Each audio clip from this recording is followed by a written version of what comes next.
2021 সাল বাংলাদেশের মেট্রো রেলের জন্য অন্যতম এক সেরা বছরেই বলতে হবে। বিগত বছরগুলোর নিরলস কাজের সমন্বয়ে এই বছরই রাজধানীবাসীর কাছে মেট্রো রেলের স্বপ্ন বাস্তব হয়ে ধরা দিতে শুরু করে। একের পর এক মেট্রোর উড়াল পথে স্প্যান সংযোজন, অনেক স্থানে মূল সড়ক থেকে মেট্রো রেলের উপকরণ সরিয়ে ফেলা, 23 এপ্রিল ঢাকায় প্রথম মেট্রো ট্রেন সেট পৌঁছানো এবং গত 11 মে উত্তরায় মেট্রো রেলের ডিপোর ভেতরে ট্রেনের চলাচলের মধ্য দিয়ে ঢাকাবাসীর স্বপ্ন আরও বাস্তবের কাছাকাছি পৌঁছায়।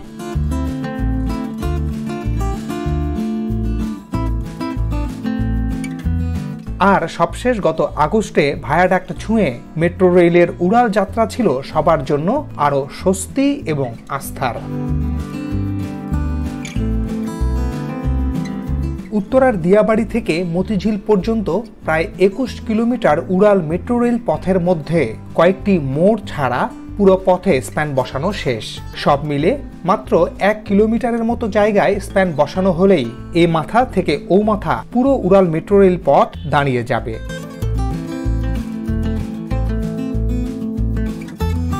দেশের প্রথম বিদ্যুৎ চালিত মেট্রো রেলের পরীক্ষামূলক যাত্রাও অব্যাহত আছে। এর জন্য প্রস্তুত 4টি স্টেশন।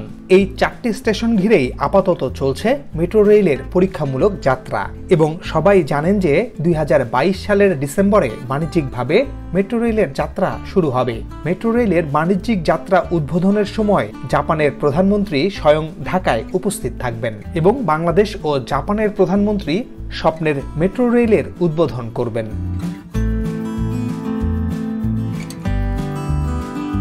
এখনো হাতে রয়েছে 1 বছরের কিছু সময়।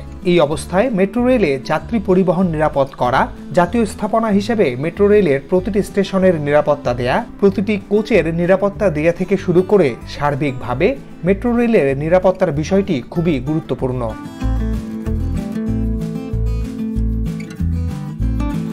পৃথিবীর বিভিন্ন দেশে দেশে চলছে হাজারো মেট্রো রেল।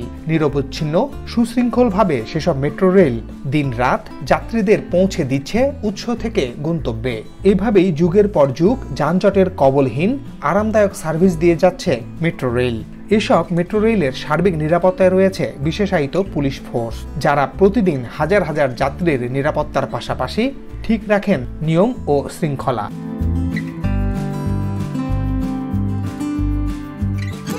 অনেকটা নীরবে তাদের কার্যক্রম চললেও কোথাও নিরাপত্তার সামান্য হুমকি দেখলেই চোখের পলকে এসে হাজির হয় তারা।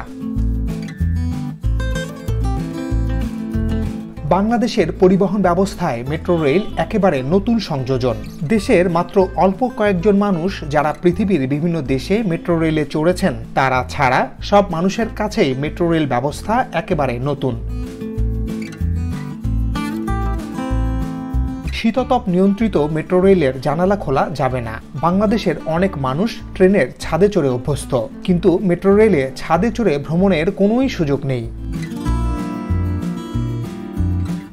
কোচের ভেতরের আসনগুলো থাকবে পাতাল করা এবং যতজন যাত্রী বসে যাবেন তার কয়েক গুণ যাত্রী যাবেন দাঁড়িয়ে। তাছাড়া প্রতি 4 মিনিট পর পর ট্রেন চলাচল করবে। স্বয়ংক্রিয়ভাবে খুবই কম সময়ের জন্য খুলে যাবে গেট, আবার তা স্বয়ংক্রিয়ভাবেই বন্ধ হবে। এই সমস্ত ব্যবস্থার সাথে মানুষকে অভ্যস্ত হতে কিছুটা সময় লাগবে, আর এজন্যই একেবারে শুরু থেকে প্রয়োজন শৃঙ্খলা বজায় রাখার জন্য ব্যবস্থা। আর সেটি করতে যাচ্ছে DMTCL। এসব বিবেচনায় রাজধানীর মেট্রো রেলের নিরাপত্তায় যোগ হচ্ছে বিশেষ ফোর্স বা ইউনিট। আপনারা হয়তো জানেন যে MRT-6 অর্থাৎ প্রথম এই উড়াল মেট্রো রেল সহ ঢাকা ও এর আশপাশের এলাকা নিয়ে মোট 5টি মেট্রো রেল গড়ে উঠবে। এই 21 কিলোমিটার উড়াল পথ সহ সব মিলে 128 কিলোমিটার মেট্রো রেলের পথ তৈরি হবে। এর কিছু অংশ উড়ালে, কিছু অংশ মাটির নিচ দিয়ে।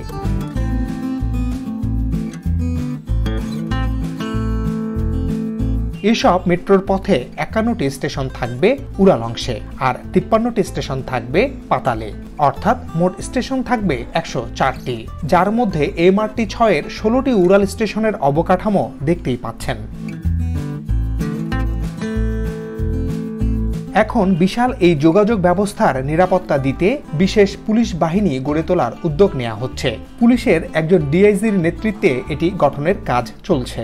এরই মধ্যে জনপ্রশাসন মন্ত্রণালয়ের সম্মতির পর তা অর্থ মন্ত্রণালয়ের বিবেচনাধীন অবস্থায় রয়েছে। Dhaka mass rapid transit company limited MRT, যার মাধ্যমে সবগুলো মেট্রো রেল পরিচালিত হবে, সেটি একটি স্বতন্ত্র বিশেষায়িত প্রতিষ্ঠান। ফলে কোনো স্বতন্ত্র বিশেষায়িত প্রতিষ্ঠানের জন্য পৃথিবী জুড়েই আলাদা ফোর্স থাকে। বাংলাদেশেও তা হচ্ছে। এরই মধ্যে পুলিশ হেডকোয়ার্টার থেকে এই সংক্রান্ত একটি প্রস্তাব স্বরাষ্ট্র মন্ত্রণালয়ে পাঠানো হয়েছে। চাওয়া হয়েছে 809 জনের জনবল। একজন ডিআইজির পদমর্যাদার কেউ থাকবেন সেই বাহিনীর প্রধান হিসেবে। এছাড়া একজন অতিরিক্ত ডিআইজি, 3 জন পুলিশ সুপার ও 4 জন অতিরিক্ত পুলিশ সুপার থাকবেন। বর্তমানে দেশে পুলিশের অসংখ্য ইউনিট রয়েছে। এক একটি ইউনিটের এক এক ধরনের পোশাক থাকে। মেট্রো রেল ফোর্সের জন্য থাকবে আলাদা পোশাক। প্রতিটি স্টেশনে থাকবে পুলিশ ফাঁড়ি। নতুন এই ইউনিটের জন্য 96টি যানবাহনের চাহিদা দেয়া হয়েছে। তবে গণপরিবহন বিশেষজ্ঞরা বলছেন, ডিএমটিসিএল বা পুলিশের অধীনে থাকা একটি ইউনিট না হয়ে তৃতীয় কোনো পক্ষ বা এসব নিরাপত্তায় দক্ষ কোনো বেসরকারি প্রতিষ্ঠানকে নিয়োগ দিলে আরও ভালো হয়। সেক্ষেত্রে তাদের জবাবদিহিতা আরও বেশি থাকবে বলে মনে করেন তারা। যা হোক, শুধু প্রথম মেট্রো রেল লাইনে প্রতিদিন চলবে 24 সেট ট্রেন, আর এতে প্রতি ঘন্টায় 60,000 যাত্রী চলাচল করবে। সে হিসেবে 5টি মেট্রো রেল চালু হলে এই সংখ্যা দিনে কয়েক লাখে গিয়ে দাঁড়াবে। এই বিপুল সংখ্যক যাত্রীদের নিরাপত্তা তো বটেই, বিশেষ করে নারী যাত্রীদের নিরাপত্তা অত্যন্ত জরুরি, কারণ ট্রেন চলবে দিন ও রাতে। এসব বিবেচনায় নিয়ে কর্তৃপক্ষ একটি দক্ষ নিরাপত্তা ব্যবস্থা গড়ে তুলবে, এটাই সবার প্রত্যাশা।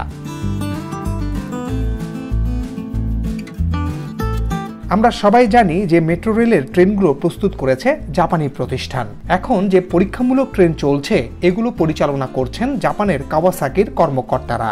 তাদের সাথে থেকে এই কাজ শিখে নিচ্ছেন ডিএমটিসিএল এর বাংলাদেশি কর্মীরা। ফলে মেট্রো রেল চালু হওয়ার পর জাপানিরা চলে গেলে মেট্রো রেল চলবে বাংলাদেশিদের হাতে, এবং এই অভিজ্ঞতা পরবর্তী আরও 4টি মেট্রো রেলের ক্ষেত্রেও কাজে লাগবে।